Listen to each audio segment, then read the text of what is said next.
अब हम देह से न्यारा फरिश्ता बनकर सूक्ष्म वतन से बाबा से मुलाकात का अनुभव करेंगे और बाबा से सर्व संबंधों की फीलिंग लेंगे। एक गहरा लंबा सांस लेकर मेरे साथ बोलेंगे,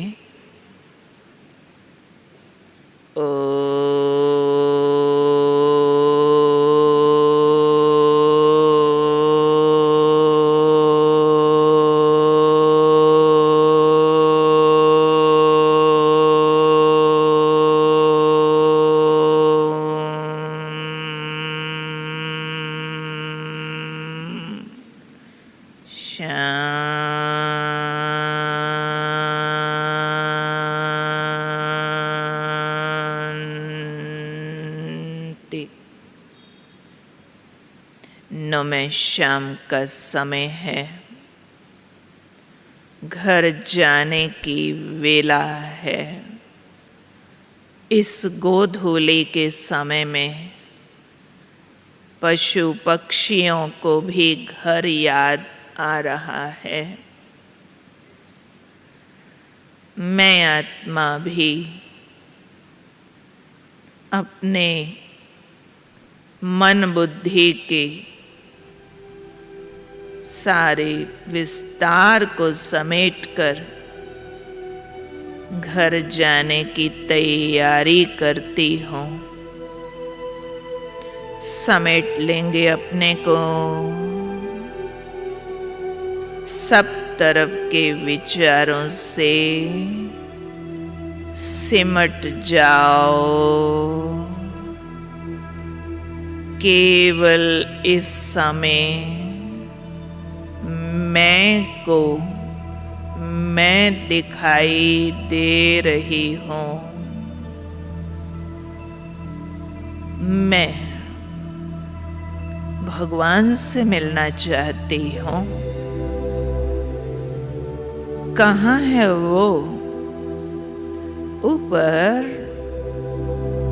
मेरे बाबा लगते हैं वो। कहाँ रहते हैं ऊपर? फरिश्तों की दुनिया में। कैसे मिलना होता है उनसे? फरिश्ता बनकर। कैसे बनते हैं फरिश्ता? चलिए उसकी तैयारी करते हैं। बाबा को हड्डी मांस का शरीर नहीं है, प्रकाश की काया है। मुझे भी प्रकाश की काया पहन उनसे मुलाकात करनी है। कैसे पहनते हैं प्रकाश की काया? कैसे बनता है ये लाइट का शरीर? आइए देखें। देख लेंगे सबसे पहले अपना चमकीला ज्योति बिंदु स्वरूप। देख लें भ्रिकुटी के मध्य माथे से 2.5 इंच अंदर जगमगाता सितारा हूँ मैं। ठीक से देख लें, जगमगाता तेजोमय पवित्र सितारा मस्तक के बीचों बीच जगमगाता हुआ। ये हूँ मैं। चेक कर लो अंतर की आँख को। सितारा दिख रहा है? ठीक से देखो। टिका दो अंतर की आंख। मस्तक के बीच जगमगाते बिंदु पर मैं बिंदु हूँ। पवित्र प्रकाश फैला रहा हूँ। ध्यान से देखो, छोटे से सितारे का फैलता प्रकाश सबसे पहले सितारे का प्रकाश ब्रेन के अंदर जाता है। पूरे ब्रेन में, पूरे सिर में मुझ सितारे का सफेद पवित्र प्रकाश समा गया। ध्यान से देखो, ब्रेन में कई अंग हैं। सब हिस्से दिमाग के लाइट के बन गए मुझ सितारे के प्रकाश से। सितारे का प्रकाश फेस के अंदर उतरने लगा। ध्यान से देखो, आंखें, नाक, गाल, होठ, कान अंदर से लाइट के बन गए। हर हिस्से में प्रकाश पहुंचा और ये अंग अंदर से चमकने लगे। प्रकाश बाजुओं में उतर गया और बाजू के अंदर 2 लाइट की बाजू बन गई। प्रकाश हार्ट में जा रहा है, लंग्स में गया। हार्ट और लंग्स अंदर से लाइट के बनते देखो। पेट के सभी हिस्से लाइट के बन गए। प्रकाश दोनों टांगों में उतर रहा है। दोनों टांगें अंदर से लाइट की बन गई।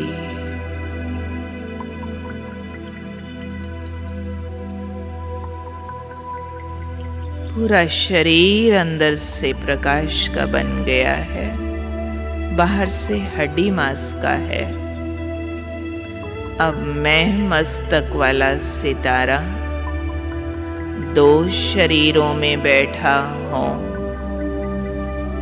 एक मिट्टी का जो बाहर दिखाई दे रहा है, दूसरा प्रकाश का जो इसके भीतर चमक रहा है।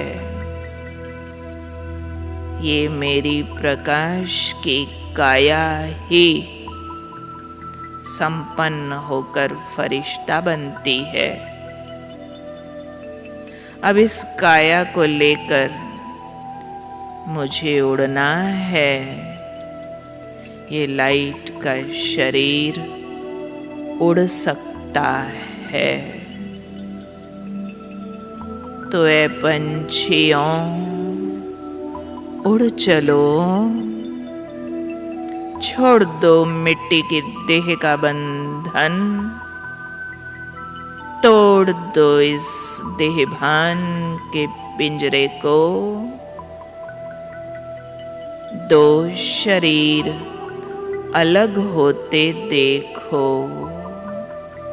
मिट्टी का यहीं बैठा है, लाइट का इसमें से निकला, उड़ा और निकल गया छतों से बाहर। देख लो अपने आप को, हजारों मकानों की छतों से ऊपर आसमान में खड़ा हुआ। मिट्टी के शरीर जैसा ही एक शरीर है, पर लाइट का है, हल्का है। मैं सितारा इस शरीर में आसमान में खड़ा हूँ, हल्का हूँ, उड़ सकता हूँ और ऊपर उड़ता जा रहा हूँ। कितने शहर नीचे छूटते दिखाई दे रहे हैं और ऊपर पूरा भारत देश पैरों से नीचे दिखाई दे रहा है। मैं प्रकाश के शरीर में चमकीला सितारा, खुश हूँ, हल्का हूँ, उड़ रहा हूँ। मिट्टी का बंधन छोड़ आया हूँ, फरिश्ता बनता जाता हूँ। अनेकों देश नीचे दिखाई दे रहे हैं और ऊपर चांद तक पहुँच गया। मैं हल्का फरिश्ता चांद के ऊपर खड़ा हूँ। मैं चांद से भी अधिक चमक रहा हूँ। धरती एक छोटी सी गेंद दूर दिखाई दे रही है। मैं चांद से भी हल्का फरिश्ता और ऊपर उड़ता हूँ। चांद पैरों से नीचे छूट गया, सितारे भी पीछे रह गए। नीला आसमान भी क्रॉस हो गया। मैं कहाँ हूँ अभी? अरे, एक अनोखा वतन दिखाई दे रहा है। नीले आसमां से पार चांदनी के बादलों का नजारा, ये सूक्ष्म फरिश्तों का वतन, अनेकों प्रकाश की काया वाले सितारे, फरिश्ते मुस्कुराते मेरा स्वागत कर रहे हैं। कैसा दिव्य लोक है ये। मेरे पैरों के नीचे बादलों की चादर है। मैं इतना हल्का हूँ, बादलों पर चल रहा हूँ। दूर इस वतन में कोई तेज चमक रहा है, बहुत तेज आभा लिए हुए। वो मेरा बाबा है। दूर से चुंबक की तरह मुझे खींच रहा है। कैसा प्यारा रूप है मेरे बाबा का। लाइट का फरिश्ता ब्रह्मा बाबा, मस्तक में जगमगाए हजारों किरणों वाले शिव बाबा मुझे चुंबक की तरह खींच रहे हैं। मैं फरिश्ता बादलों पर फ्लोट करता, बहता सा बाबा के करीब जा रहा हूँ। अरे, बाबा के संग अनेकों फरिश्ते हैं, मेरी ओर ही देख रहे हैं। बाबा प्यार से मुस्कुराकर ममता भरी नजरों से देख रहे हैं। आओ मेरे लाडले लाल, फरिश्ता बनकर आए हो मेरे लाल। आओ, मैं तुम्हारा स्वागत करता हूँ। कितनी ममता है बाबा के नयनों में। बड़े प्यार से बाबा स्वयं मेरा स्वागत करते हैं। मेरे मस्तक पर विजयी तिलक लगाकर आओ मेरे कल्प कल्प के विजयी फरिश्ते। बाबा की अंगुली ने मेरे माथे को टच किया। एक तेज करंट अंदर चला गया और माथे पर फुलझड़ी सा सितारा जगमगाने लगा।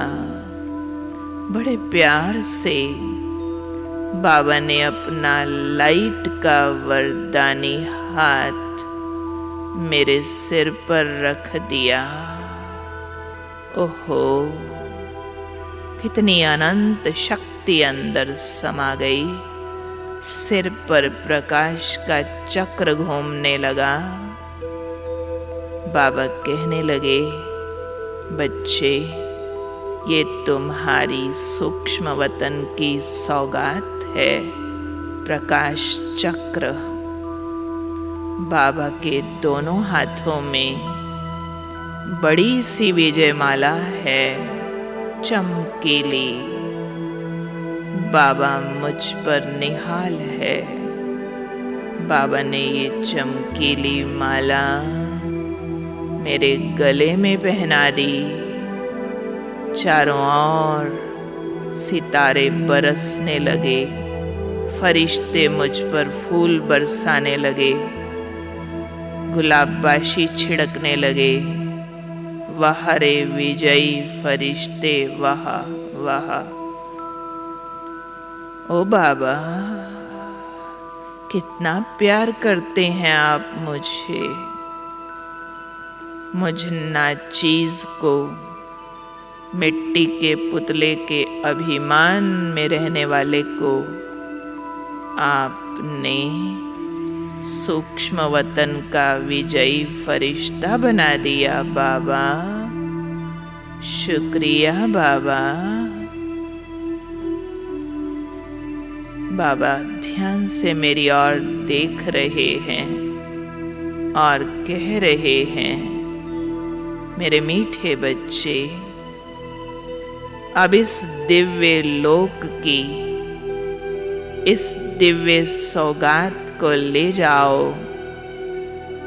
और साकार लोक में सुख शांति की किरणें फैलाकर आओ। फरिश्ता ड्रेस से ड्रिल करो, नीचे जाने की, फिर लौट आने की, फिर जाने, फिर आने की। बाबा से नजरें मिलाता, बाबा की किरणों को अपने में समाता, मैं फरिश्ता चल पड़ा एक ड्रिल करने सूक्ष्म लोक से साकार लोक की ओर। चलिए फिर से यात्रा करते हैं। मैं चमकीला फरिश्ता सूक्ष्म वतन के सफेद बादलों से नीचे उतरा, चांद सितारों के बीच खड़ा हूँ, किरणें फैला रहा हूँ। मेरे मस्तक पर विजयी सितारा है, सिर पर प्रकाश का चक्र है, गले में विजय माला है। रोम रोम से सुख शांति की किरणें निकल रही हैं और नीचे नीले आसमान में खड़ा फरिश्ता पूरे धरती के गोले पर सुख शांति की बरसात कर रहा हूँ। और नीचे पांचों महाद्वीपों, सभी देशों के ऊपर चक्र लगाता फरिश्ता पवित्रता, सुख शांति की किरणें बरसा रहा हूँ।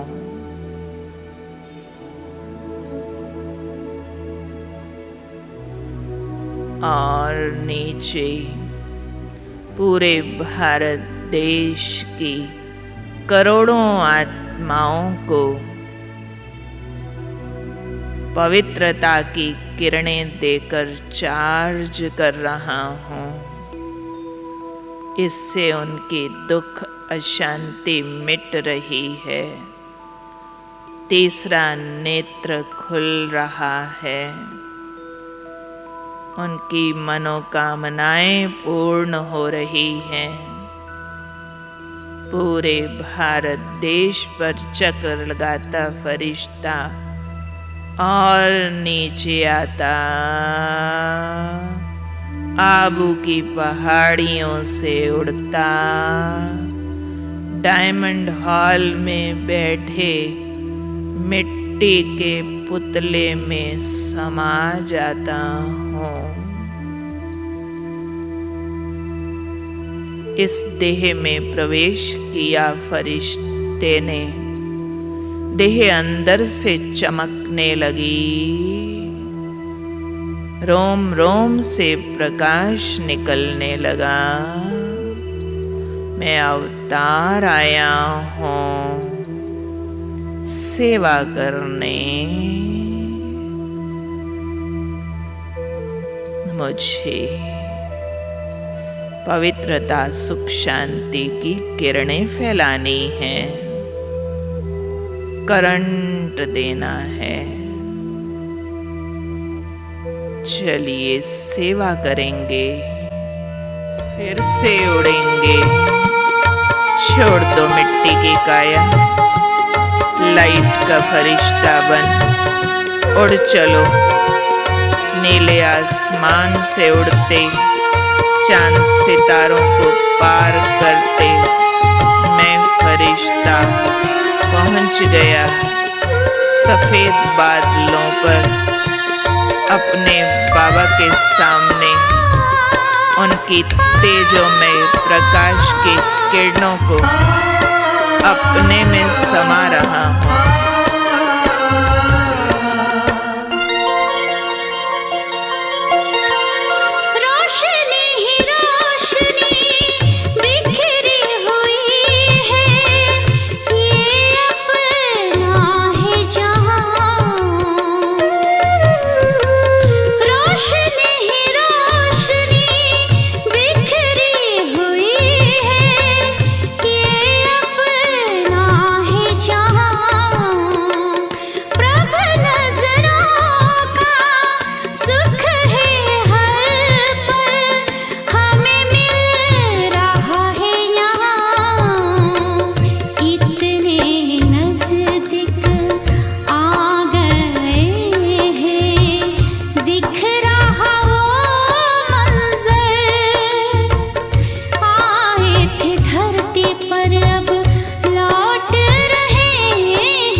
दिखता रहे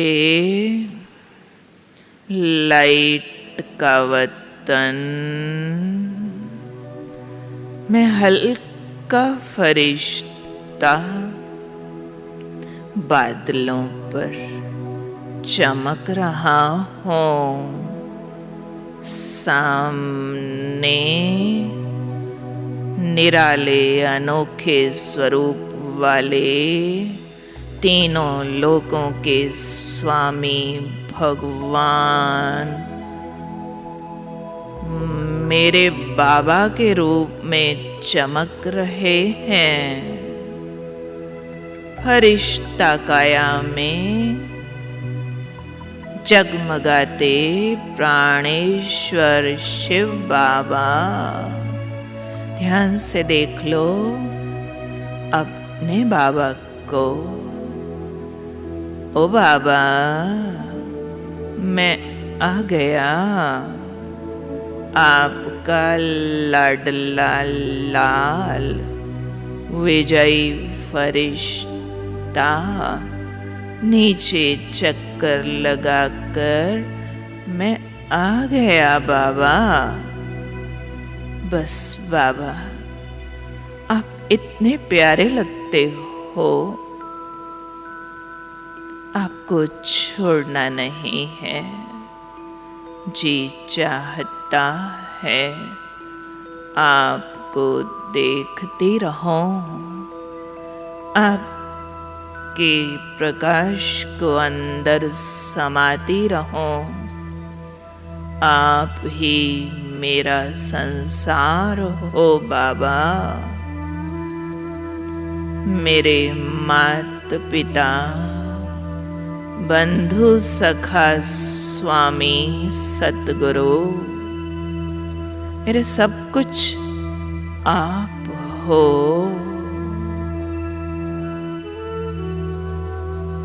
ध्यान से देख लो बाबा को।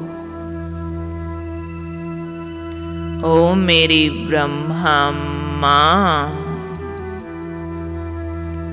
तेरी ठंडी छां, तेरी लंबी बाह, मेरी माँ, तेरी बड़ी सी गोदी, मैं छोटा सा बच्चा,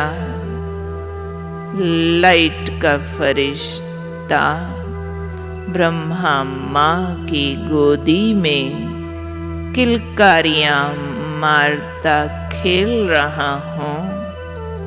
मेरी माँ का लाइट का हाथ मेरे सिर पर, मेरी गालों पर, मेरी पीठ पर। मेरी माँ मुझे सहलाती है, सुलाती है, जगाती है, खिलाती है, संवारती है। मेरी माँ मेरे संग बादलों पर खेलती है। मैं नन्हा लाडला फरिश्ता, माँ का पल्लू पकड़, कभी माँ के पीछे, कभी मैं आगे दौड़ता हूँ, माँ मेरे पीछे। ओ ब्रह्मा माँ, जिसकी माँ स्वयं भाग्य विधाता ब्रह्मा हो, उसके भाग्य के तो कहने ही क्या। मेरी माँ ने मेरे मस्तक पर भाग्य की लंबी लकीरें खींच दी। वाह रे मैं।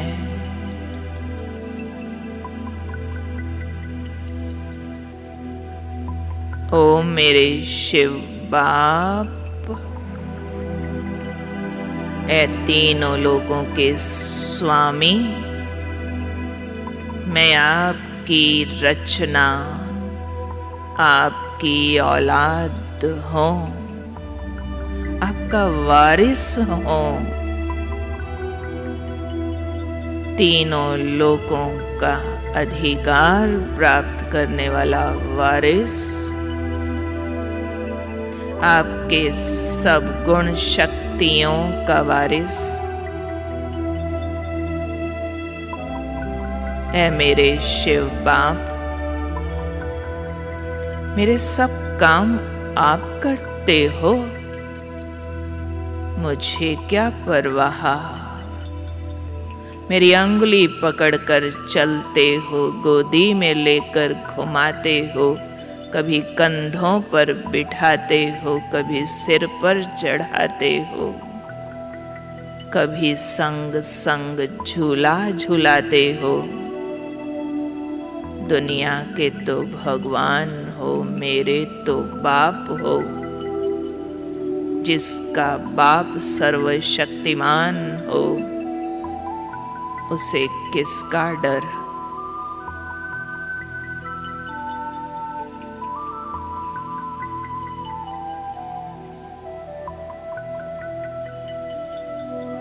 ओ सतगुरु, देख लो बाबा का विशाल सतगुरु स्वरूप। ऐ सतगुरु, मैं तेरी शरण हूं। तीसरा नेत्र देने वाले, ज्ञान अंजन लगाने वाले,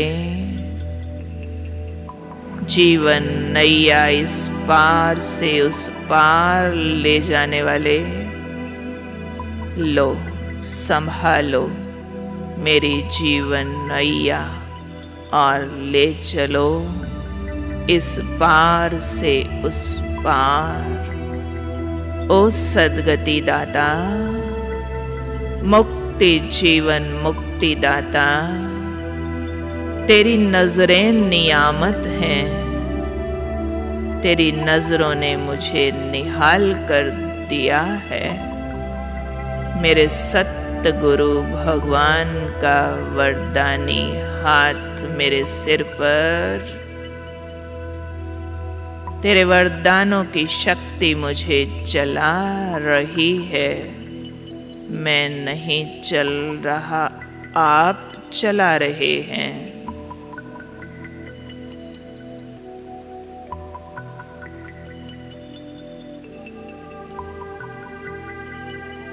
है मेरे खुदा दोस्त, दे दो दोस्त के हाथ में हाथ, नजरें मिलाकर कह दो,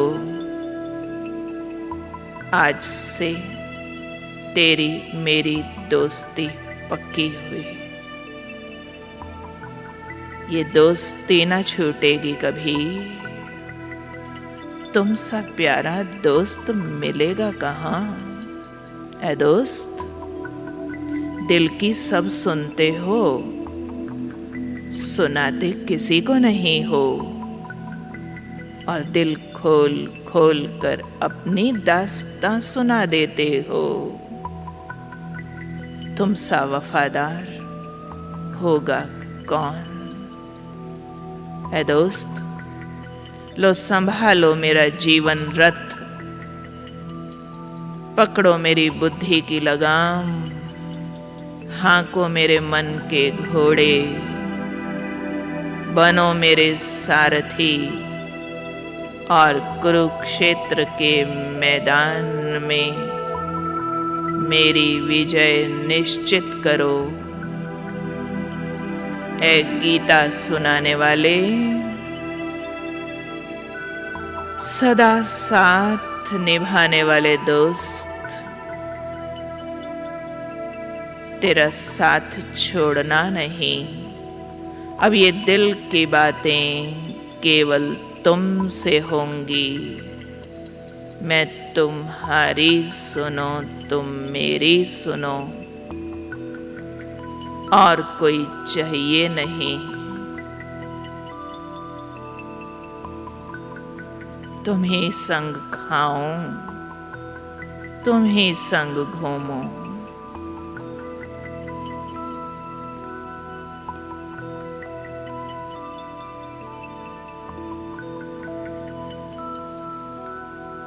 ओ शिव साजन, मैं तेरी सजनी, 7 रंग की किरणों की चुनरी ओढ़ आई हूँ। ऐ सलोने साजन, ओ सत्यम शिवम सुंदरम, ऐ मेरे माशुक, तुम्हारे इस अपार सौंदर्य पर, हसीन स्वरूप पर मैं आशिक हो गई हूँ। मैं तुझ पर फिदा हूँ। तुम ही तुम दिखते हो। मैंने तुम्हें नजरों में बसा लिया है। तुमने भी तो मुझे दिल में छिपा लिया है। ये आँख अब केवल तुम्हें देखेगी और कोई नहीं चाहिए। मैं तेरी हूँ, तुम मेरे हो जीवन साथी, ये सौदा पक्का हो गया। ये जीवन केवल तुम्हारा है प्रभु, मुझे यूज करो, जहाँ बिठाओ, जो खिलाओ, जहाँ नचाओ। मैं तुम्हारे हाथों की कठपुतली हूँ साजन, केवल तुम्हारी। तुम मेरी ओर देखो, मैं तुम्हारी ओर देखूं। मुझे तुमसे प्यार हो गया है। तुम भी तो मुझ पर प्यार की बरसात करते हो, अपनी किरणों से छू देते हो, मुझ पर सितारे लुटाते हो।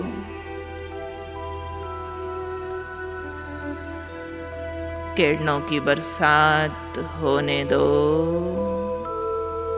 छू रही है मेरे साजन की किरणें मुझे, ये किरणें बाहें बनकर मुझे अपने में समा रही हैं। मेरे माथे की ज्योति सूर्य बनती जा रही है, देहभान गायब है।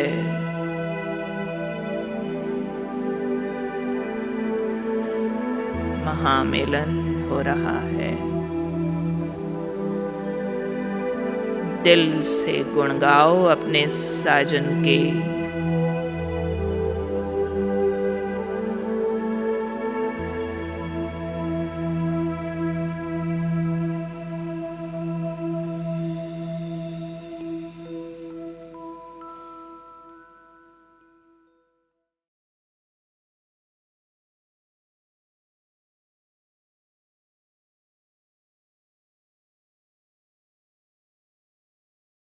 आप सबको मालूम है कि इस शरीर का नाम शशिमैन है। पिछले 62 ईयर्स से राजयोग का अभ्यास तो क्या, बाबा की बच्ची हूँ।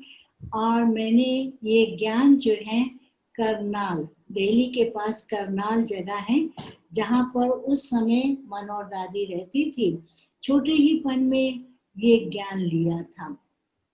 तो लेकिन ज्ञान लेने के हर एक का जीवन का इतिहास अलग अलग है। जब शुरू में ये विद्यालय हैदराबाद सिंध में था, उस समय माताएं, कन्याएं, भाई जो हैं वो बहुत बंधनों को पार करके वहां पर पहुंचे थे। उन्होंने त्याग और तपस्या से अपने जीवन को समर्पित किया। फिर 1950 में ये विद्यालय भारत में स्थानांतरित हुआ, शिफ्ट हुआ, माउंट आबू में आए। तो माउंट आबू से प्यारे बाबा ने दादियों को सब जगह सेवा करने के लिए भेजा। दीदी को दिल्ली में भेजा, कुछ दादियां बॉम्बे गए, कुछ पूना गए, कोई महाराष्ट्र गए, कोई कर्नाटक में गए, चंद्रमणि दादी पंजाब की ओर गई और मनोहर दादी पंजाब और हरियाणा। उस समय पंजाब और हरियाणा एक था।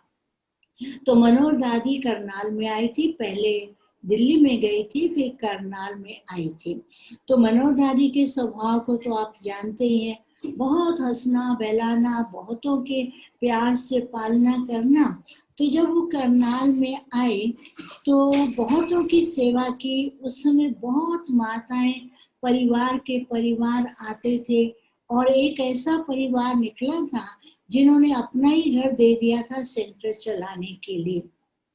तो उस समय युगल भी बहुत आते थे, माताएं भी बहुत आती थी और कन्याओं का तो एक बहुत बड़ा झुंड था।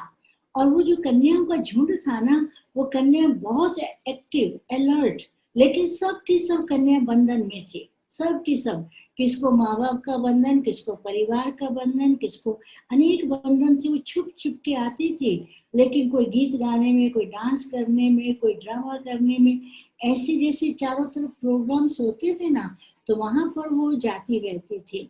तो मैं जब आई, मेरा आना मैं यही समझती हूँ कि बाबा ने ही मेरे को चुना और सिलेक्ट किया, बाबा ने पुरुषार्थ किया। दुनिया में 3 प्रकार के लोग होते हैं।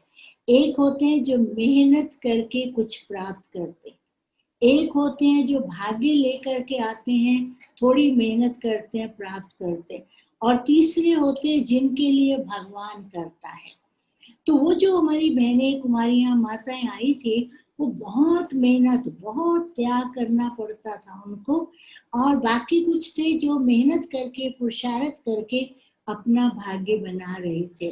तो मैं तो सोचती हूँ मेरे के लिए बाबा ने खुद पुरुषार्थ किया, मैंने तो कुछ किया नहीं, क्योंकि हम छोटे थे तो सेंटर हमारे घर के पास था।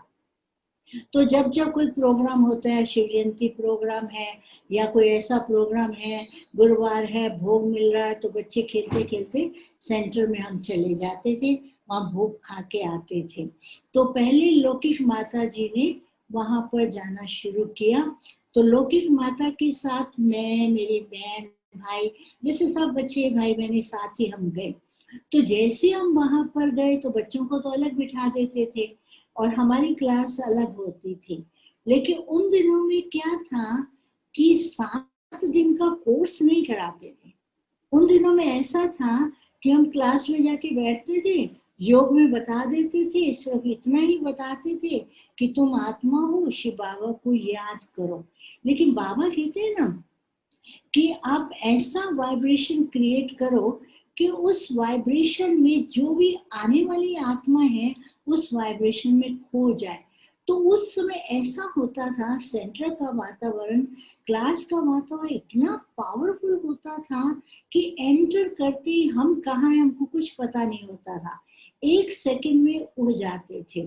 तो जैसे शुरू में बाबा ने यज्ञ की स्थापना के लिए क्या किया था, हैदराबाद सिंध में सबके सब ध्यान में जाते थे, 2-2 दिन तक, 3-3 दिन तक, कोई कृष्ण को देख रहा है, कोई नारायण को देख रहा है, कोई सतयुगी दुनिया में घूम रहा है, क्योंकि 14 साल तक उनको बिजी करना कोई कम बात नहीं थी। बाबा ने उनको ये सब पाठ दे करके, ज्ञान युग, तो छोटे बच्चे थे, नए नए थे, उनको ये तो पता नहीं था कि हम 80 साल तक आगे और ये ज्ञान को लेते रहेंगे। तो बाबा ने उनको अनुभव कराए, अनुभव के साथ साथ बाबा उनको वो साक्षात्कार के सीन दिखाते थे। इसी प्रकार से भारत के अंदर भी शुरू में क्या हुआ कि ये जब दादियां जहां भी जाती थी, जहां भी बैठती थी, दादियों को देखते या योग में बैठती ही सबको क्या होता, साक्षात्कार होने लगते थे। उस समय हमारे टाइम पर ज्ञान के कोर्स नहीं होता था, केवल क्लास में जाकर के बैठे, थोड़ा सा कोर्स, थोड़ा सा ही ज्ञान देते थे। क्लास बच्चे थे, हम बच्चों को तो क्लास में बिठा देते थे, योग में बैठ जाओ। बच्चे तो क्या करते हैं, जो देखते हैं ना वैसा ही करना शुरू कर देते हैं। तो हम भी वैसे ही गए। तो उस समय क्या होता था, क्लास में लगभग सारी क्लास, 90% क्लास तो ट्रांस में है, कोई डांस कर रहे हैं, कोई कुछ कर रहे हैं, गीत बज रहे हैं। 10% ऐसे होते थे जो सेमी ट्रांस में है, और 2-4 जो बचे हुए वो भी ट्रांस में ऐसे चले जाते थे। तो उस समय क्लास के बाद, क्योंकि माताएं फ्री होती थी और पति उनके नौकरी पर चले गए, घर से फ्री आती थी, क्लास के बाद फिर क्या अनुभव करते थे कि तुमने आज क्या देखा, तुमको बाबा ने क्या अनुभव कराया, बाबा ने आज क्या सुनाया, वही हम सब सुनाते थे। तो मैं जब जा करके पहले दिन वहां पर बैठी योग के अंदर, तो मैंने क्या देखा कि दूर से एक लाइट आ रही है, और वो लाइट जैसे जैसे नजदीक आती जाती है ना, बहुत बड़ी बड़ी होती जा रही है। उस लाइट के कारण मेरे को तो आंखों में आंसू आते रहे, इतने आंसू आते रहे जैसे आंसू की धाराएं बहती जा रही थी। तो जो बहन योग करा रही थी उसने सोचा कि शायद इसने कोई भयानक सीन देखा है, डर गई है और ये रो रही है। तो योग के बाद मेरे को बोली, क्या देखा तुमने? मैं क्या बताऊं तुम्हें कि मैंने क्या देखा, मैंने तो लाइट ही देखा था। फिर मेरे को अपने कमरे में ले गई, बोला क्या देखा तुमने? मैं तो रोती जाऊं, आंसू बहते जाए और मेरे को समझ ही ना आए कि मैंने क्या देखा। तो फिर वो बहन ऐसे ही मेरे को ऐसे स्नेह दे करके, प्यार दे के घर भेज दिया। जब मैं घर में गई तो घर में भी ऐसे ही होता था कि मैं कुछ देख रही हूँ, बाबा मेरे साथ है, डिफरेंट सीन देखते थे। फिर दूसरी बार जैसे मैं योग में आकर के बैठी, तो उस समय क्या हुआ कि मैंने देखा जमुना का किनारा है और उसके साथ बहुत सुंदर बगीचा है। एक कॉर्नर में कृष्ण और गोपियां डांस कर रही हैं और वो डांस करते हुए बहुत सुंदर दृश्य लग रहा था और मेरे को भी अच्छा लग रहा था। तो धीरे धीरे कृष्ण ना नजदीक आते आते मेरे पास आया और मेरे को कहा, आ जाओ इधर आ जाओ। तो मैं तो डरने लग गई कि मैं तो कभी डांस नहीं किया, क्योंकि मेरी जो शुरू से नेचर रही है बहुत शांत रहने की, बहुत शांत रहती थी। तो वहां पर जो हमारा कुमारियों का झुंड था वो एक्टिव थे। तो हमारी जो दादी, मनोहर दादी थी और जो दादी बहनें थे क्लास कराती थी, तो उनको लगता था कि पता नहीं ये बहन ज्ञान में चलेगी या नहीं चलेगी, समझ सकती है या नहीं समझ सकती है, क्योंकि मैं ज्यादा बात नहीं करती थी, शांत रहती थी, बहुत अच्छा लगता था, वातावरण भी अच्छा लगता था। लौकिक में माता पिता का क्या था, माता हमारी मंदिर जाती थी और लौकिक पिता जाते थे गुरुद्वारे। हमारे घर के अंदर बिल्कुल फ्रीडम थे, किसको कुछ भी करना है, कोई बंधन नहीं था, कुछ ऐसा नहीं था। लेकिन उस समय क्या था, तो मैं जो आती थी बहुत शांत से रहती थी, तो वो दादी समझती थी, बार बार पूछती थी तुम ज्ञान समझती हो, तो मैं शांत रहती थी। तो वो समझती थी पता नहीं समझ रही है या नहीं समझ रही है।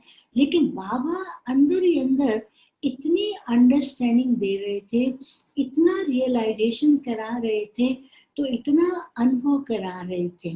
फिर तीसरी बार फिर मैं एक बार बैठी योग में, तो मैंने क्या देखा कि मैं माउंट आबू जा रही हूँ, रास्ते की पहाड़ियाँ देख रही हूँ, पहाड़ियों के भी हर पहाड़ी पे बहुत सुंदर सुंदर स्लोगन लिखे हुए, उस स्लोगन की किरणें मेरे पे आ रही हैं, मैं मधुबन पहुंच रही हूँ। ऐसे बाबा दृश्य दिखाते और वो अनुभव कराते थे। तो उस समय क्या, जो हम जो थे, हमारे घर में कोई बंधन नहीं था, तो हमारी माता जी ने तो खान पान वैसे भी हमारे घर में शुद्ध था, शुरू से लेकर के सिर्फ प्याज खाते थे, बाकी और कुछ ऐसा नॉन वेज नहीं था। तो हमारी माता जी ने तो भोजन उसी समय शुद्ध करना शुरू कर दिया, तो हमको आते ही शुद्ध भोजन, क्लास में जाने का। लेकिन क्या था कि क्लास में रोज जाते थे, कभी कभी मेरे को सुस्ती आती थी कि मैं क्लास में क्यों जाऊं, तो मैं क्लास में छोड़ देती थी जाना। तो हमारे घर में हमारा भाई कहता था या मेरा बाप कहता था, आज तुम क्लास में क्यों नहीं गई हो।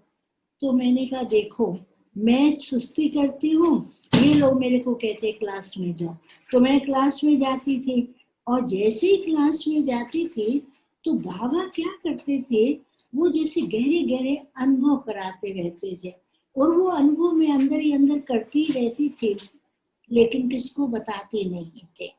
तो ऐसे ही कुछ समय चलता रहा। फिर क्या हुआ कि बाबा दिल्ली में आए थे, तो हमारी जो अन्य बहनें या माताएं थी, वो तो घर से कोई ना कोई बहाना लगा करके दिल्ली में गए बाबा से मिलने के लिए। और मैं तो गई थी अपनी दादी के साथ, बाबा के साथ, बाबा से मिलने के लिए 2 दिन दिल्ली में रहे और बाबा से मिले। और बाबा से जब मिले तो बाबा तो बहुत प्यार दे रहे थे। बाबा ने कहा, बच्ची तुम्हें तो पूरे विश्व की सेवा करनी है, तुम क्या करोगी। मैंने कहा बाबा मैं तो भी पढ़ाई करूंगी, मेरे को और पढ़ाई करनी है। बाबा ने कहा अच्छा अच्छा तुम पढ़ाई करो फिर आ जाना। तो फिर हम घर गए। फिर उसके बाद कुछ समय के बाद, ये मैं समझती 1962 या 63 है, मम्मा करनाल में आई थी। मम्मा करनाल में आई क्योंकि मम्मा को मैंने एक ही बार ही देखा करनाल में।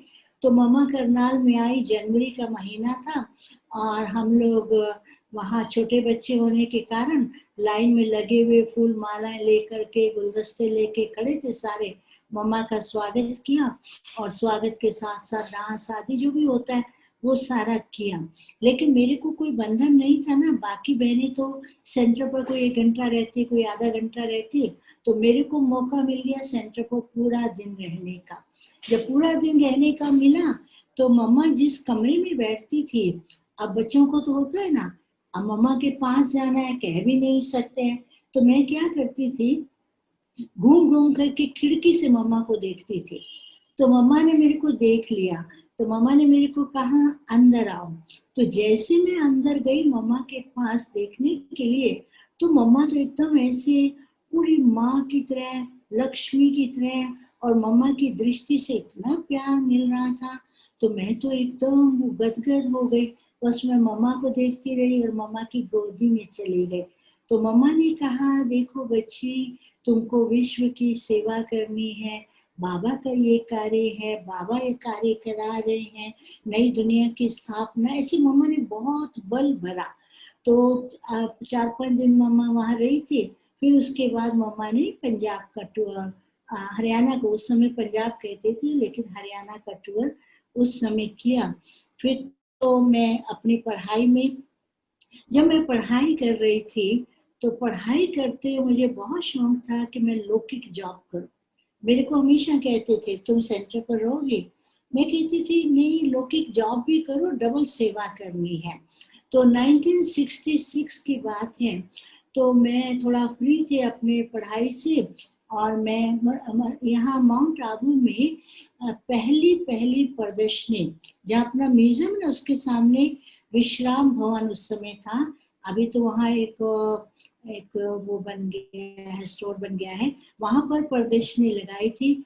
तो पहली प्रदर्शनी जब माउंट आबू में लगाई थी, तो बाबा ने क्या किया, तो सब महारथी दादियों को, महारथी भाइयों को बुलाया था, जैसे जगदीश भाई, रमेश भाई, निवे भाई, ब्रिजमन भाई, और दादियों में सब दादी, प्रकाश मणि, रतमय दादी, मनोहर दादी, ये सब के सब यहाँ थे। तो उस समय क्या था, हम छोटे बच्चे थे, तो फिर सुबह के टाइम प्रभात फेरी निकालते थे। प्रभात फेरी माउंट आबू में निकालने के लिए गए, पंजाब में भी निकालते थे। उस समय हम लोग स्लोगन भी करते थे, गीत भी गाते थे। गीत गाते थे, वो आपको 2 लाइन सुना देती हूँ। उठो सोने वाले, दिन चढ़ आया है, परम धाम से निराकार शिव आया है। सोने का भक्त न भाई, मैं दूं तुमको समझाई। ऐसे करके हम लोग गीत गाते थे, गीत गाते फिर नारे गाते थे, ऐसे करके। वो तो क्या, प्रभात फेरी निकालना, उसमें भाग लेना कोई कॉमन बात नहीं है, जो जोर जोर से स्लोगन बोलना वो कॉमन बात नहीं है। लेकिन जब प्रभात फेरी करके हम गेट के पास आए ना, तो वहां जो पांडवन के गेट में जहाँ श्री कृष्ण का चित्र है, ये एक पहाड़ी है, ये पूरा जो हमारा ऑफिस है एक पहाड़ी है। इस पहाड़ी, उस समय बाबा के टाइम पर ये पहाड़ी थी, तो बाबा यहाँ पर खड़े हुए थे, और जो गेट था वो कच्चा गेट था, कोई इतना पक्का गेट भी नहीं था। तो बाबा के हाथ में वो गुलाबाशी थी, और बाबा के सामने आकर के हमने गीत गाए, नारे लगाए, तो बाबा तो बहुत खुश हो रहे थे। बड़ा अच्छा दृश्य लग रहा था कि बाबा ऊपर खड़े हैं और हम सब नीचे खड़े हुए नारे लगा रहे हैं। तो बाबा ने बहुत प्यार किया सबका, खास करके कुमारियों को। तो यहाँ जब मैं रही दादी के साथ, लगभग 2 मास रहने का मौका मिला, तो उसमें क्या होता है कि बड़ों के साथ सब प्राप्ति हो जाती, हमारा पुरुषार्थ कुछ नहीं। नहीं तो बाबा से मिलने के लिए भी परमिशन लेनी पड़ती, बाबा के पास जाना है, कभी बाबा खुद बुला लेते। तो उसमें मनोहर दादी के कारण ही मेरे को हर समय बाबा की हर एक्टिविटी में और हर कार्य में बाबा के पास जाने का मौका मिला। सुबह मुरली क्लास के बाद बाबा जो है, बाबा मुरली चलाते थे हिस्ट्री हॉल में। मुरली क्लास के बाद बाबा, ये जो दादी का कमरा है, उस समय दीदी का, मम्मा का कमरा था, फिर उसके बाद दीदी का कमरा था। तो बाबा वहां आकर के बैठते थे, और बाबा से क्या है कि सब बहनें, दादियां बाबा को प्रश्न पूछती थी, बाबा आज मुरली में ये प्रश्न था, तो बाबा को पूछते थे और बाबा मुस्कुराते थे, बाबा उनका जवाब देते थे। कई बार बहनें पूछती, बाबा इसका क्या रहस्य है, तो बाबा जवाब भी देते। कभी कभी मनोहर दादी जो बहुत लाइट थी, एंटरटेनमेंट करती थी, बाबा को कहती, बाबा ये प्रश्न था, आप इसका जवाब दो। तो बाबा थोड़ा सोचने लगते ना, तो कहते, बाबा बाबा आपको भूल गया, आपको भूल गया, ऐसे सब हंसते थे। उसको क्या कहते थे हम लोग, रूह रूहान कहते थे। तो ऐसे करके बाबा के साथ हम लोग सुबह रोज क्लास के बाद दादियों के साथ मेरे को भी मौका मिल जाता था। फिर कभी कभी मनोहर दादी जाती थी बाबा से मिलने के लिए, किसी काम के लिए, तो बाबा कहते थे, वो बालकी कहाँ है जो तुम्हारे साथ है, उसको क्यों नहीं लाई हो साथ में, तो उसको भी साथ में ले आओ। फिर दादी मेरे को बुला लेती थी। फिर बाबा क्या करते, अब दादियों को टर्न होता था, कभी कोई दादी कभी कोई दादी बाबा के साथ भोजन स्वीकार करेंगे। तो मेरे को भी ऐसे मनोहर दादी का जब टर्न आया, तो मेरे को भी बाबा के साथ भोजन खाने का मौका मिला। लेकिन उसके साथ ही जो प्रदर्शनी लगाई थी माउंट आबू में, प्रदर्शनी समझाने के लिए रोज मैं सुबह जाती थी और शाम को आते थे, और रोज रात को बाबा के पास जाना होता था। तो उस समय जब मैं जाती थी, क्योंकि अंदर ज्ञान तो भरा हुआ था ना, ज्ञान तो अच्छी तरह से भरा हुआ था, वो मैं सुना के आती थी। तो रात को बाबा पूछते थे, आज तुमने कितनी पार्टी सुनाई, उन्होंने क्या प्रश्न पूछा, तुमने क्या जवाब दिया, तो मैं बाबा को बताती थी। तो बाबा को बहुत अच्छा लगता था। तो उस समय जैसे कि जो ज्ञान बाबा ने भरा था, वो सारा का सारा ज्ञान जो है मेरी बुद्धि में बैठने लगा। तो उन दिनों मैं फ्री थी अपने घर में, तो मैं वहाँ टाइपिंग सीख रही थी। तो बाबा हम कहते थे, ये हिंदी मुरली इंग्लिश में ट्रांसलेट होगी और ये मुरली जो है विदेश में जाएगी। तो उस समय क्या करते थे, मुरली के कुछ पॉइंट दादा आनंद किशोर 10-12 पॉइंट उसको इंग्लिश में ट्रांसलेट करते थे, पूरी मुरली में। और वो पॉइंट टाइप करके, क्योंकि विदेश में 2-4 फैमिलीज थी, जैसे चंद्रा बहन है, जयंती बहन की मम्मी, ऐसे उनको 5-6 जगह ये मुरली टाइप की भेजी जाती थी। तो मैं वहाँ जब आई तो फिर थोड़ा टाइप किया। एक दिन बाबा मेरे पास आए, तो मैं टाइप कर रही थी, तो बाबा ने कहा, बच्ची तुम क्या कर रही हो, मैंने कहा बाबा टाइप कर रही हूँ। तो बाबा ने कहा, बच्ची अच्छा दिखाओ कैसी कर रही हो। अब बाबा सामने खड़े, मैं करूँ जरूर कुछ ना कुछ गलती तो की होगी, मैं थोड़ा सा घबराई भी थी। तो बाबा ने कहा, बहुत अच्छा बहुत अच्छा, तुम यहाँ रहना, फिर यहाँ ही सेवा करना। अरे मैं तो सोच में पड़ गई कि मैं यहाँ रहूंगी। बाबा ने कहा, तुम क्या करोगी, यहाँ रहोगे। मैंने कहा, बाबा मैं यहाँ नहीं रहूंगी। बाबा ने कहा, क्यों। मैंने कहा, बाबा मेरे को तो नौकरी करनी है। बाबा ने कहा, नौकरी करनी है। मैंने कहा, क्योंकि मुझे नौकरी का इंटरेस्ट था, घर से कोई बंधन नहीं था, फ्री नहीं था, मन मेरे को लगता था ज्ञान तो सुन ही रहे हैं, ब्रह्मा कुमारी तो बने हुए हैं, नौकरी भी करनी है। तो बाबा ने उस समय क्या कहा, हाँ बच्ची तुम जाओ फिर आना। अच्छा, फिर 2 महीना यहाँ रहे, बाबा के साथ हम वॉक भी करते थे। कभी कभी बाबा, ये हिस्ट्री हॉल है ना, इसकी छत पे खड़े हो जाते थे, उस समय गीत बजाते थे, धरती को आकाश पुकारे आना ही होगा, ऐसे गीत बजाते थे। फिर बाबा सब बच्चों को ऊपर बुलाते थे, बाबा कहते, आओ बच्चे आओ बच्चे, हम सब दौड़ दौड़ करके दादियाँ ऊपर चले जाते थे हिस्ट्री हॉल के ऊपर। फिर बाबा, ये जहाँ मेडिटेशन हॉल है, ये बाबा के टाइम पर पहाड़ी थी। इस पहाड़ी पर बाबा खुद भी बैठ करके तपस्या करते थे, दादियाँ भी तपस्या करते थे। कभी कभी बाबा कहते, आओ, दादियों को बुलाते थे, सभी महारथियों को बुलाते थे, कहते थे यहाँ हम सेमिनार करेंगे। सेमिनार मीन्स रूह रूहान की सेवा के प्लान कैसे करने हैं, योग के प्रोग्राम कैसे बनाने हैं। तो वहां पर बाबा बैठ करके करते थे, और सब दादियां बैठती थी, बहुत अच्छे अच्छे सेवा के प्लान करते थे। ये तो मेडिटेशन हॉल जो है बाबा के जाने के बाद 1975 में बना है। अच्छा, तो फिर उस समय हम लोग बाबा के साथ घूमने भी जाते थे। कभी कभी बाबा हिस्ट्री हॉल की छत पर बैठ करके 4 कोनों में बैठते थे, और बाबा भी धरती पर बैठते थे, हम सब धरती पर बैठ करके वो भोजन स्वीकार करते थे। तो बाबा के साथ बहुत समय बिताने का मौका मिला। और बाबा ने तो बहुत कुछ भरपूर किया। तो उसी समय ही बाबा ने अनेक वरदान दे दिए थे, लेकिन उस समय तो हमको पता नहीं पड़ता है कि बाबा ने जो वरदान दिया है, मालूम नहीं पड़ता कि बाबा ने क्या वरदान दिए। फिर जैसे मैं यहाँ से गई, अपने लोग के घर गई, तो मेरे को लगा मेरे को तो जॉब करनी है। तो मैं जैसे गई उसके बाद तो मैं जॉब के लिए अप्लाई भी कर दिया था, जॉब भी मिल गई। तो इतने में तो बाबा अव्यक्त हो गए। जब बाबा अव्यक्त हुए तो मैं थोड़ा फ्री थी, तो मनोहर दादी तो यहाँ मधुबन में आ गई और भी बहनें आ गई, तो मुझे सेंटर पर रख के आ गए थे। मैं फिर सेंटर पर रही, तो मुझे सेंटर पर रहने का मौका मिला और बहुत अच्छे अनुभव करने का मौका मिला। फिर भी मेरे को बुद्धि में था कि मेरे को नौकरी करनी है। फिर मैंने अप्लाई किया, तो मेरी नौकरी लगी चंडीगढ़ में, घर करनाल में, नौकरी चंडीगढ़ में। और चंडीगढ़ जो है उस समय नया शहर बना हुआ था और बहुत अच्छा था, लोग भी अच्छे थे।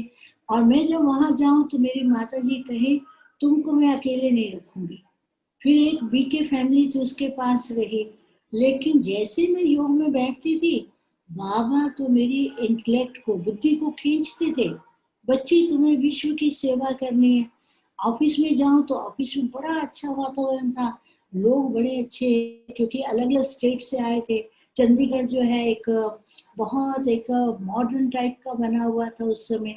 तो जैसे ना गांधीनगर है अहमदाबाद का, लेकिन उससे भी सुंदर। तो मेरे को बहुत अच्छा लगता था, ऑफिस भी अच्छे लगते थे।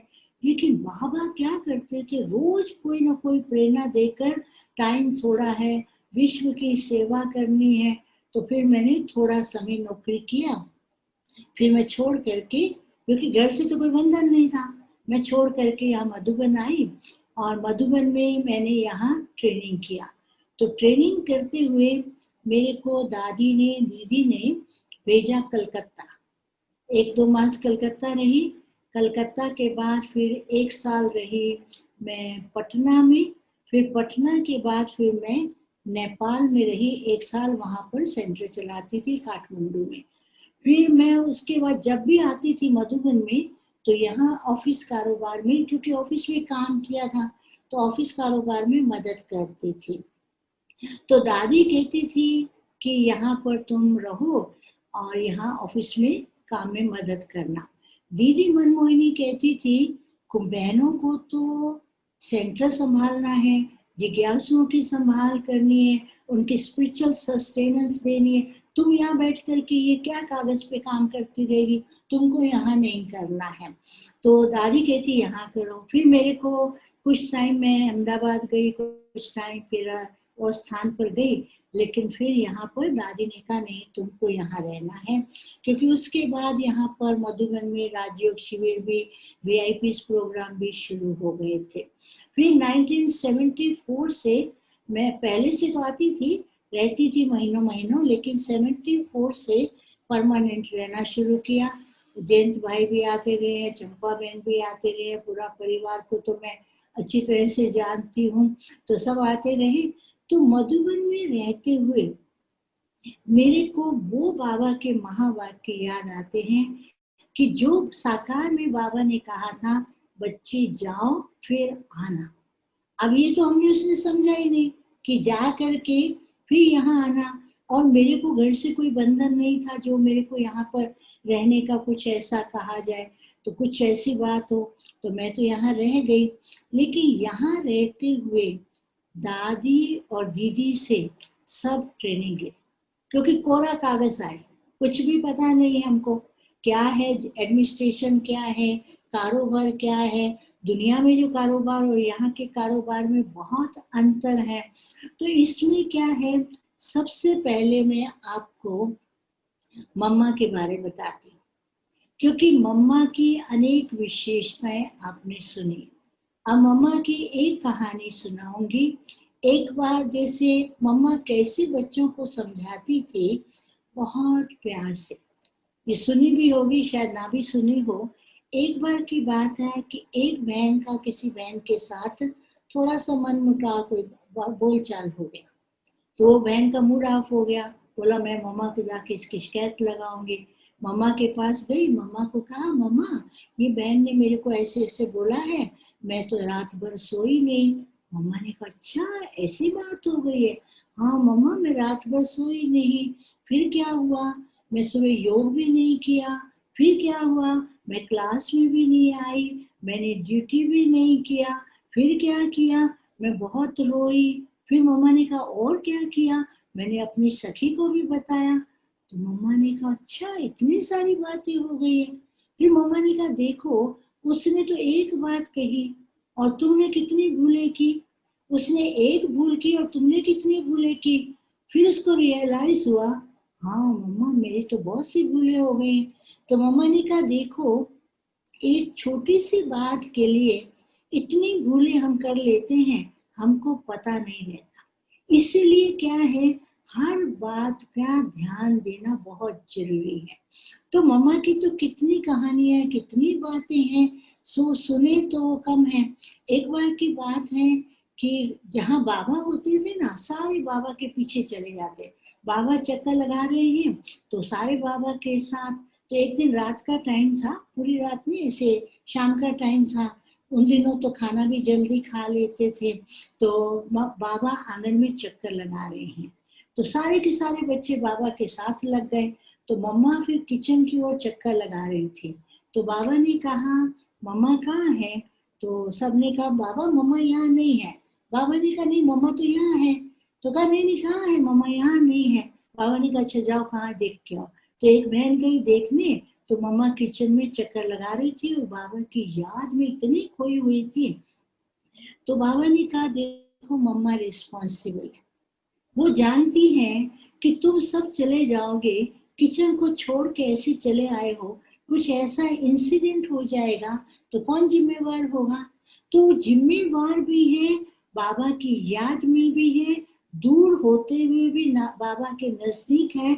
इसलिए हमको सच्चे दिल से बाप से प्यार है तो हम यज्ञ की रिस्पॉन्सिबिलिटी को भी संभालते हैं, यज्ञ का भी पूरा ध्यान देते हैं, अपनी जिम्मेवारी पे पूरा ध्यान देते हैं और हर कार्य करते हैं। तो फिर ये तो मम्मा के बारे में। फिर दीदी की बात सुनाती हूँ।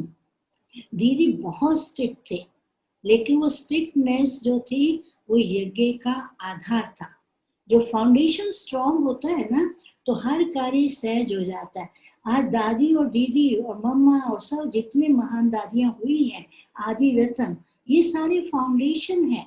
इनकी जो धारणा, इनका जो व्यवहार, इनका जो कारोबार, यज्ञ के प्रति प्यार, दादियों का आपस में प्यार और बाबा जो कहे एक मत। मैं आपको क्या बताऊं, जब बाबा अव्यक्त हुए, दादी ड्यूटी पर थी तो दादी और दीदी दोनों एक मत, हमेशा यही गाते थे कि दो शरीर हैं लेकिन आत्मा एक है। ऐसे ही हमने अपने जीवन में देखा कि चंद्रमणि दादी को देखा। एक बार किसी ने कहा, चंद्रमणि दादी ने डायरेक्शन दिया कि आपको ये काम करना। किसी बहन ने कहा दादी को, दादी ये क्या है, आप क्यों जाती है काम करने? चंद्रमणि दादी ने कहा क्या कहती है तुम? बाबा बोल रहे, दादी नहीं बाबा, तुम ये मेरे को सिखाती हो? बाबा बोल रहा है। दादी मीन्स बाबा, तो हम उसको ना नहीं करेंगे, जो दादी कहेगी मैं करूंगी, मुझे करना है। तो हमने देखा इतना प्यार, इतना रिस्पेक्ट, इतना यूनिटी। आज इनका प्यार, रिस्पेक्ट और यूनिटी के कारण ही यज्ञ चल रहा है। इन्होंने मेहनत की और हम सब बैठे फल खा रहे हैं। ये सारा आधार दादियों का ही है। तो दीदी जो थी वो बहुत प्यार भी देती थी, हंसाती भी थी, बहलाती भी थी, लेकिन नियमों में बहुत स्ट्रिक्ट। अच्छा दीदी से थोड़ा सा लगता था, हमारी को एक ड्यूटी थी, रोज दीदी से मिलना है, 2 टाइम तो रोज मिलना है। सुबह के टाइम मुरली क्लास पूरा होने के बाद हम पत्र आदि लिखते थे, लेटर आदि लिख करके पोस्ट करके नाश्ता करके फिर दीदी के पास जाने। उन दिनों तो ऐसा नहीं था आज की तरह मोबाइल पे मुरली है, हाथ में मुरली है, कहीं से मुरली मिल जाती। उन दिनों तो जो क्लास में सुनी मुरली वही, दूसरी मुरली हाथ में तो मिलेगी नहीं। जो सुना, जो नोट किया, जो याद किया वही रहेगा। हम दीदी के पास जाते थे ना तो दीदी क्या करती, पहले मुरली का प्रश्न पूछेगी, मुरली के पॉइंट पूछेगी। इतना डर लगता था कि मुरली के पॉइंट पूछेगी, नहीं सुनाएंगे तो क्या होगा। फिर मैं मुरली के पॉइंट याद करके जाती थी, फिर 1-2 से पक्का करके जाती थी। जब मैं सुनाती थी तो दीदी को अच्छा लगता था। उस समय तो हमको ये अनुभव नहीं हुआ कि दीदी हमको क्यों पूछती है। आज वो रियलाइज होता है कि हम जब मुरली पढ़ते हैं, मुरली का एक एक शब्द हमारे अंदर जाता है, वो अनुभव होता है। ये दादियों ने जो हमको सिखाया, ये उनके बदौलत आज हम चल रहे हैं। उन्होंने गुण भरे, हमें पता भी नहीं पड़ा कि हमारे अंदर क्या क्या भर दिया है। वो आज हमें रियलाइज होता है कि दादियों ने ऐसा किया। अब उसके बाद क्या है कि जब हम यहाँ रहती थी ना, तो मेरी शुरू से एक नेचर रही है कि दादी को शुरू से एक फेथ रहा है, कोई भी काम होगा ना, कहेंगे शशि को दे दो, करेगी। अरे जो भी काम दिया मैं हाँ कर देती, कभी सीखा नहीं, कभी देखा नहीं, कभी कुछ किया नहीं, तो ले लेती थी, और कभी कंप्लेंट भी नहीं किया। तो दादी क्या करती, दे देती थी। सारा दिन बिजी रहती थी, तो दीदी कहती सारा दिन तुम बिजी रहती हो। रोज रात को हमको दीदी को चार्ट सुनाना होता था। तो एक दिन मैं रात को कहती आज क्या किया, मैंने कहा दीदी सुबह से लेकर रात तक ये सेवा की है, और कल सवेरे ये करना है। तो कहती तुम सारा दिन सेवा करती हो, क्योंकि मैं ऑफिस में बैठी रहती थी, कई प्लान्स, मैंने प्रोग्राम्स होते थे, ऑर्गेनाइज करना है, बहुत से प्रोग्राम यही होते थे ना पहले पांडव भवन में, हमारे ऑफिस से ही सब कुछ डील होता था। निर्भया भाई और दादी ये सब इधर से सब करवाते थे। तो मेरे को कहती हैं देखो दादी जी ने कितना ध्यान दिया। तो मेरे को कहती हैं कि तुम सारा दिन काम करती, फिर रात को कहती है कल सवेरे मेरे को ये काम करना है। तुम बाबा को कैसे याद करोगी, तुम बाबा को कैसे तो याद करती हो। मैंने कहा करती हूँ ना। कहती है ठहरो मैं बताती कैसे याद करना। रात को जब तुमको सोना है, सोने के टाइम बिंदी लगाओ, आज का सारे दिन का ड्रामा पूरा होगा, कल का ड्रामा कल सवेरे शुरू होगा। क्योंकि नहीं तो रात को जो प्लान करके तुम सोएगी, सुबह तुमको अपने प्लान से काम करना है, उससे पहले कोई इम्पोर्टेंट काम आ जाएगा तो वो तुम नहीं करोगी, क्योंकि मैंने जो प्लान किया वही करना है, तो अपसेट हो जाएगी। सुबह अगर कोई इम्पोर्टेंट काम आता है तो वो पहले करना है, नहीं तो जो प्लान किया है वो फिर करने का। तो रात को निश्चिंत होकर के, निसंकल्प होकर के बाबा की याद में, बाबा की गोदी में बैठ के सो जाओ। तो ये पॉइंट इतनी मदद करती हैं कि आज इतने वर्षों से बाबा ने जो कराया हम भूल जाते, क्या हुआ कैसे कराया कुछ भी पता नहीं पड़ता है। फिर दूसरी बात आपको मैं बताऊं, आप पूछेंगे कि आप ट्रांस में का आपका पार्ट कब से खुला, है ना, वो तो शुरू से था ही। तो उन दिनों में क्या था कि बहुत ट्रांस मैसेंजर थे, पांडव भवन के अंदर भी कई ट्रांस मैसेंजर थे, सेंटर पर भी थे। तो शुरू में पांडव भवन के अंदर दिन का भोजन, रात का भोजन जो है वो संदेशी बहन या ट्रांस मैसेंजर ही लगाती थी। एक बार कहीं कहीं जगह कहीं प्रोग्राम था, मेला था, यहाँ से सब लोग चले गए थे ट्रांस मैसेंजर, तो कोई भी नहीं था, दीदी थी, मैं थी और बहनें थी। तो दीदी कहती आज भोग कौन लगाएगा, आज भोग कौन लगाएगा। तो किसी को मालूम था कि मैं ध्यान में जाती हूँ, तो उसने जाके दीदी को बता दिया। तो दीदी मेरे को बुलाया, बोला आज तुमको भोग लगाना है। मैंने कहा दीदी मैं भोग नहीं लगाऊंगी, मैं तो लगाया ही नहीं है। कहती नहीं तुम बैठो स्टेज पर, मैं तुमको दृष्टि दूंगी, तुमको बाबा के पास उड़ाऊंगी। तो दीदी नीचे बैठी, मेरे को स्टेज पे बिठाया, मैंने भोग लगाया। फिर क्या होता था जब कभी कोई नहीं है, फिर मेरे को कहते थे कि आप भोग लगाओ, तब फिर बीच बीच में लगाती थी। फिर लास्ट में तो फिर जैसे कि और नहीं है बाबा के कार्य हैं, तो बाबा अपना कार्य किसी न किसी के द्वारा तो कराता ही रहता है। तो फिर इस प्रकार से रहा। फिर दादी के साथ रहते हुए, दादी जो है एक तो ऐसी पर्सनैलिटी, दादी की प्यार इतना कि दादी को कोई भी बात बता दें तो दादी कभी भी मन में नहीं रखती, और दादी का दिल इतना विशाल, और सबको मैं आज जैसे ना स्लोगन में हर एक को अपनी सीट पर सेट होना है, तो मैं तो यही सोचती हूँ कि दादी ने आज भारत के जितने भी सेंटर हैं या विदेश के सेंटर हैं या मधुबन के अंदर जितने भी डिपार्टमेंट हैं, सब के ऊपर एक एक को बाबा ने दादी के द्वारा सेट किया। आज जहाँ भी भारत में सेंटर खुले तो उस पर दादी सबको कहती तुम रहो, तुम रहो, तुमको सेंटर चलाना है, तुमको करना है। मधुबन के इतने डिपार्टमेंट जो बने वो दादी ने सबको जिम्मेवारी दी। आज तक वो अपने दिल से करते आ रहे हैं। दादी ने कभी भी ऐसा नहीं सोचा ये कैसे करेंगे, ऊपर नीचे करेंगे। दादी ने यही कहा कि बाबा का कार्य है, बाबा करा रहा है, जो भी ऊपर नीचे करेगा बाबा देखता है। बाबा कहते ना बच्चों को निश्चिंत रहना है, बाप बैठा है, रिस्पॉन्सिबल है, तो बाबा रिस्पॉन्सिबल है। इसी प्रकार से दादी ने ये प्रैक्टिकल करके दिखाया, हर बच्चे के अंदर फेथ रखा। फिर दादी लाइट बहुत थी, दादी को बहुत होता था आज बच्चों को ये खिलाना है, आज इधर घुमाने ले जाना है। दादी को खेल कूद में भी बहुत इंटरेस्ट रहता था, दीदी को भी रहता था। आपने देखा होगा दीदी और दादी दोनों कभी बैडमिंटन खेल रहे हैं, कभी क्रिकेट खेल रहे हैं। तो दादी को जब टाइम होता कहते चलो आज पीस पार्क जाएंगे, पीस पार्क में दादी खेल करती और बहुत ऐसे लाइट करती थी। और जब डबल विदेशी आती थी तो दादी उन डबल विदेशियों को क्या कहती, अच्छा, क्योंकि वो कहती थी ना कि इनको वहां तो सब खाने को नहीं मिलता है। दादी पूछती थी आज क्या खाना है सबको, कोई कहता गुलाब जामुन खाना है, कोई कहता समोसा खाना है, कोई कहता आलू चिप्स खाना है। तो दादी प्रोग्राम देती थी कि आज इनको गुलाब जामुन मिलेगा, आज आलू मिलेगा, आज चिप्स मिलेगा। लेकिन सबसे बड़ी बात भोली दादी की विशेषता बताए। भोली दादी ऐसी प्यारी दादी, दादी ने कहा ये बनाना है, हाँ दादी जी, दादी ये बनेगा, ये सब खाएंगे ये।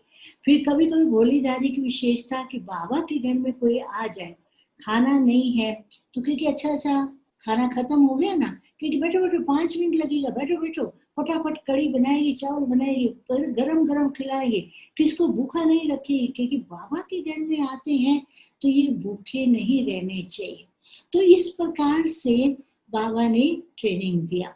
फिर क्या था, उन दिनों विदेश सेवा आरंभ हो चुकी थी 1974 से, वैसे तो 70 से हो चुकी थी, 74 से भी विदेश सेवा आरंभ हो चुकी थी।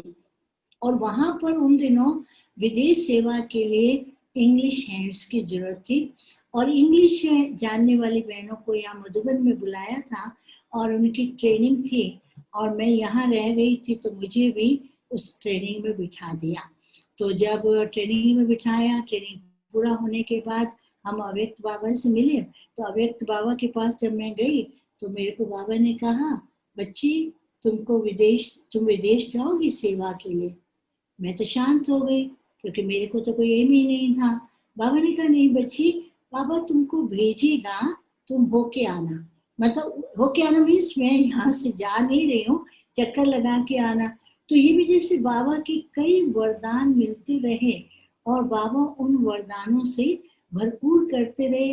हमको पता भी नहीं पड़ता था कि बाबा कैसे शक्ति भरता जा रहा है, बाबा कैसे वरदान देता जा रहा है, बाबा सब आर्ट सिखाता जा रहा है, सब कुछ करता जा रहा है। तो बाबा ने ये कार्य किया। फिर एक और बात सुनाती है अव्यक्त बाप दादा की। तो क्या था, मैं सारा टाइम तो अपने आदत है, अभी भी आदत है कि जो कारोबार है उसमें पूरा करती हूँ, जो उससे मतलब जब तक तो पूरा नहीं होता पूरा करके करती हूँ। और भी सेवा करते हैं, बाबा कराता है, लेकिन मैं तो नहीं करती हूँ, बाबा ही करता है, बाबा निमित्त बनाता है। तो एक बार एक बहन मेरे पास आई, कहती है तुम यहाँ ही सेवा करती हो, तुमको तो सेंटर पर रहना चाहिए, तुम यहाँ क्या करती हो, ये ऑफिस काम करती हो, ऑफिस काम है क्या, तुम जाना चाहिए सेंटर पर। तो उन दिनों क्या था, हम लोगों को जब अव्यक्त बाबा से मिलते थे ना, हर एक का टर्न आता था, ग्रुप भी मिलते थे और हर एक का हम लोगों का जब टर्न आता था 5 मिनट 10 मिनट बाबा से बात करते थे। और मेरी शुरू से नेचर रही है, मैं कभी कंप्लेंट नहीं करती थी। कोई कंप्लेंट लेके दादी के पास जाऊं या बाबा के पास जाऊं, हर एक जाता था कोई ना कोई बात अपने पुरुषार्थ के लेके जाते थे। अब मेरे पास तो कोई बात ही नहीं जो मैं लेके जाऊं, ना मैं पुरुषार्थ की बात लेके जाती, ना मैं कोई बात लेके जाती। तो मैं क्या बात करूं, आज बाबा से मिलना है। तो मैं जब बाबा के पास गई तो बाबा मेरे को दृष्टि देते ही जा रहे हैं, देते ही जा रहे हैं। फिर बाबा ने कहा कहो बच्ची कुछ कहना है। मैंने कहा बाबा मेरे को ये बहन एक आई थी, कहती है तुम यहाँ नहीं रहो, तुम सेंटर पर जाओ। बाबा ने फिर दृष्टि देना, इतनी शक्ति भरी, इतनी शक्ति भरी। तो बाबा ने कहा कि बाप जानता है कि बच्चे को क्या सेवा करनी है, बाबा को बच्चे से क्या सेवा करानी है, बाप जानता है, बाबा जिम्मेवारी देता है, इसलिए तुम निश्चिंत रहो। फिर बाबा ने कहा दूसरों के कहने पर अपनी अवस्था नहीं बनाओ। किसी ने कहा बहुत अच्छी, तो जैसे पारे की तरह होता है ना, पारा ऊपर चढ़ गया, किसी ने कुछ मेहमानी किया तो पारा नीचे आ गया। तो दूसरों के कहने से अवस्था बनाएंगे, वो शेकिंग होगी।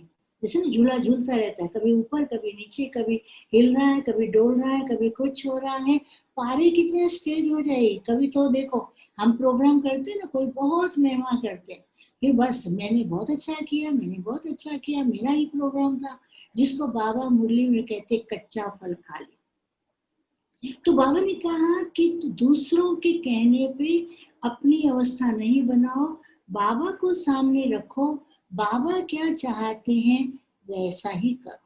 तो वो बात भी बहुत अच्छी मदद किया कि बाबा जो कह रहे वो करना है, कहने वाले तो क्या नहीं कहेंगे।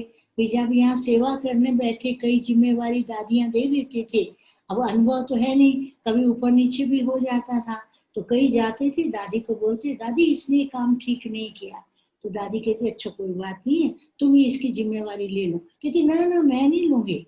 फिर दादी कहती थी नहीं, अगर तुम नहीं लेती हो, जो कर रहे हैं उसको आप मदद करो, उसको हेल्प करो, गाइड करो, उसको सहयोग दो।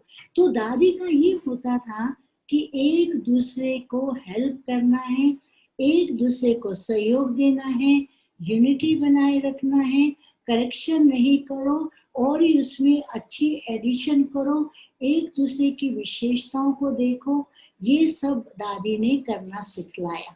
तो हमने देखा है दादियों ने किया, हमारे अंदर गुण भर दिया, हम उन्हें कुछ किया नहीं, करना कुछ आता नहीं था, अभी भी कुछ आता नहीं है।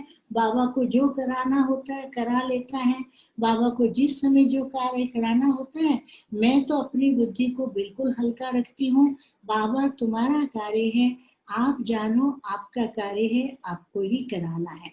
इस प्रकार से बुद्धि को हल्का रहने से तो हमारे अंदर क्या है, हर काम में भी हल्के रहते हैं और बुद्धि हल्की रहती है।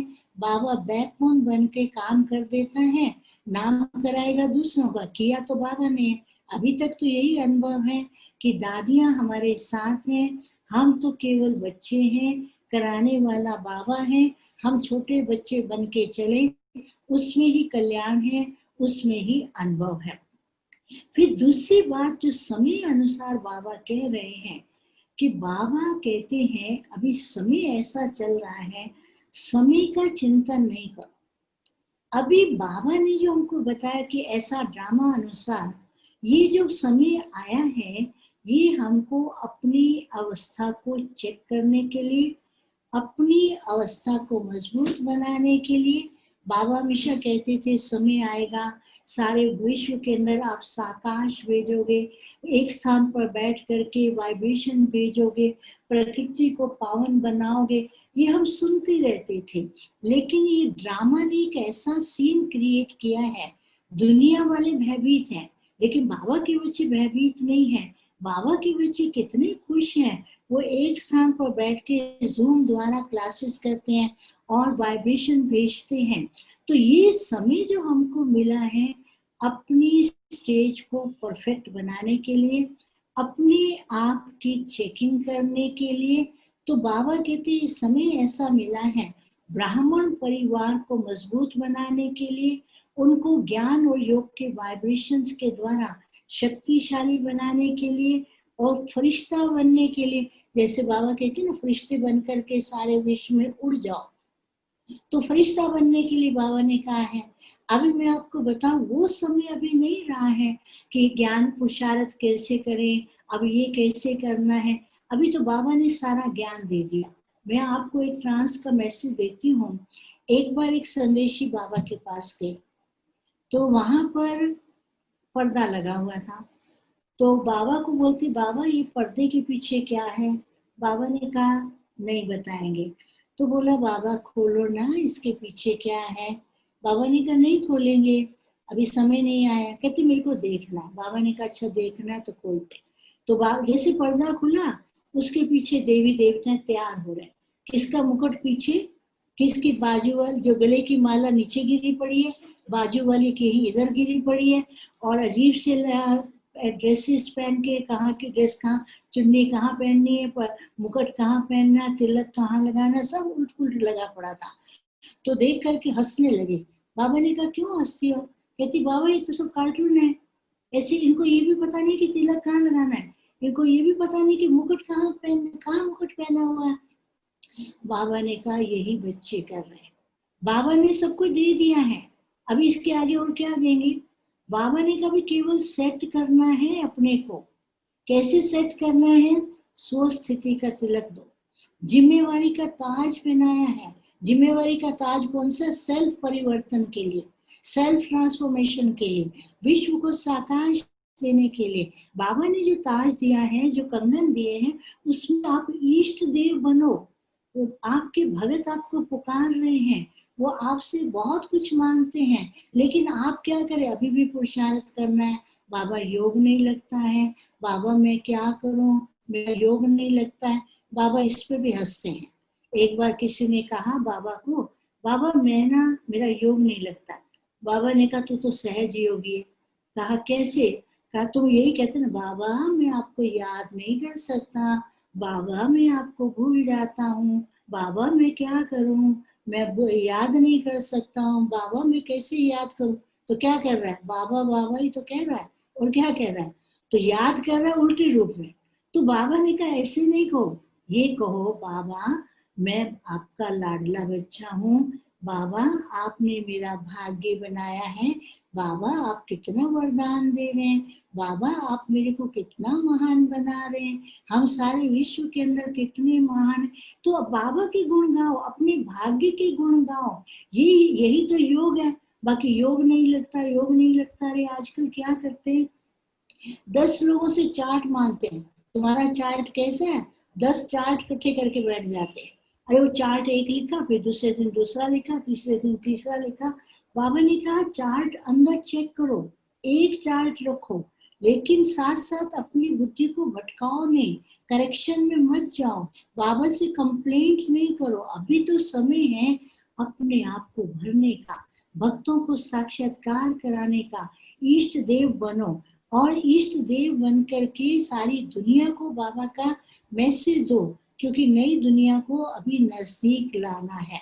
तो इसलिए आप सभी बहुत अच्छी अच्छी सेवाएं कर रहे हैं, करते रहो, बाबा के साथ का अनुभव करते रहो, इष्ट देव बन करके सबको साकाश दो।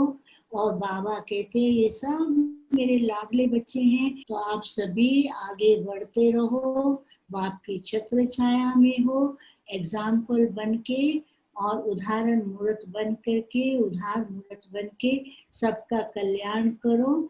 अच्छा, ओम शांति, ओम शांति, ओम शांति। अच्छा चलो, योग में बाबा की याद का गीत सुना देती हूँ, है ना? ठीक है, बाबा का ही सुनाएंगे।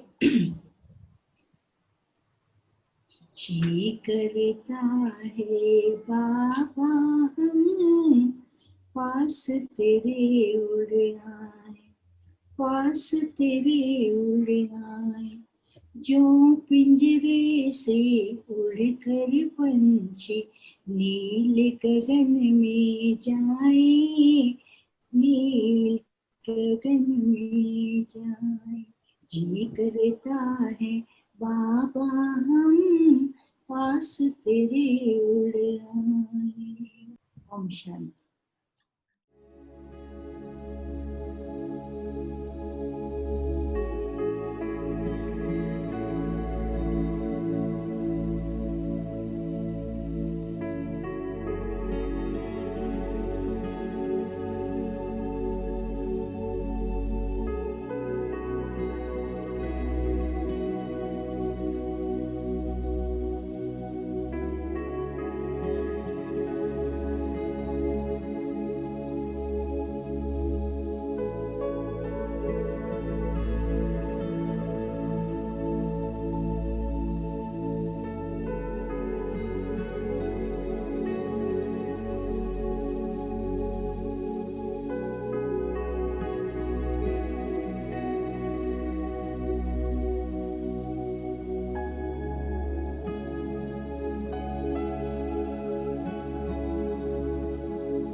सभी ड्रिल करो, माइंड ड्रिल। घर में इंद्रियों की ड्रिल नहीं, मन की ड्रिल करो। रेडी? आप सभी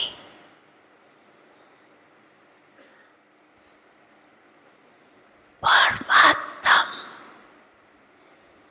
रचना इस वृक्ष के जड़ में बैठी हुई पूर्वज और पूज्य आत्मा हूँ, इस स्मृति का तिलकधारी हूँ।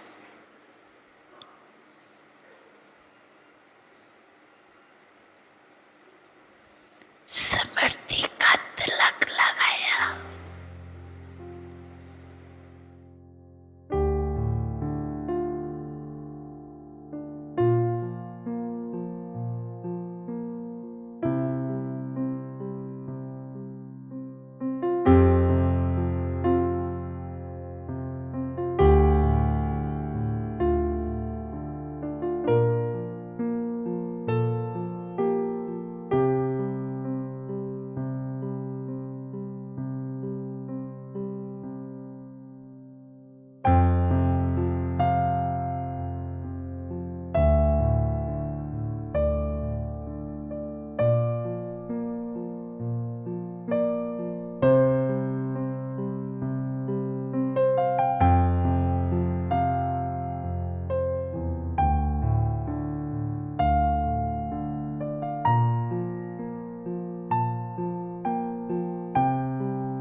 प्यारे बाबा मीठे बाबा, प्यारे बाबा मीठे बाबा, एक तू ही तो है बस हमारा, तुझसे रोशन है सबका सितारा, एक तू ही तो बस है किनारा, प्यारे बाबा मीठे बाबा, प्यारे बाबा मीठे बाबा।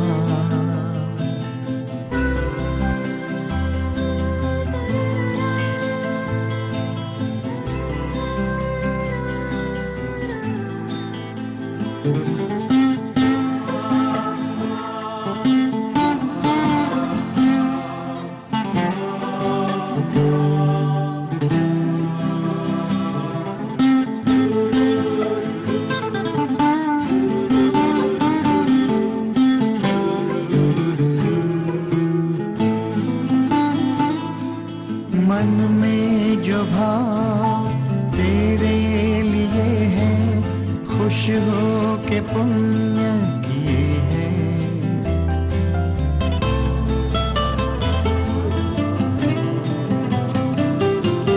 मन में जो भाव तेरे लिए है, खुश हो के पुण्य किए हैं,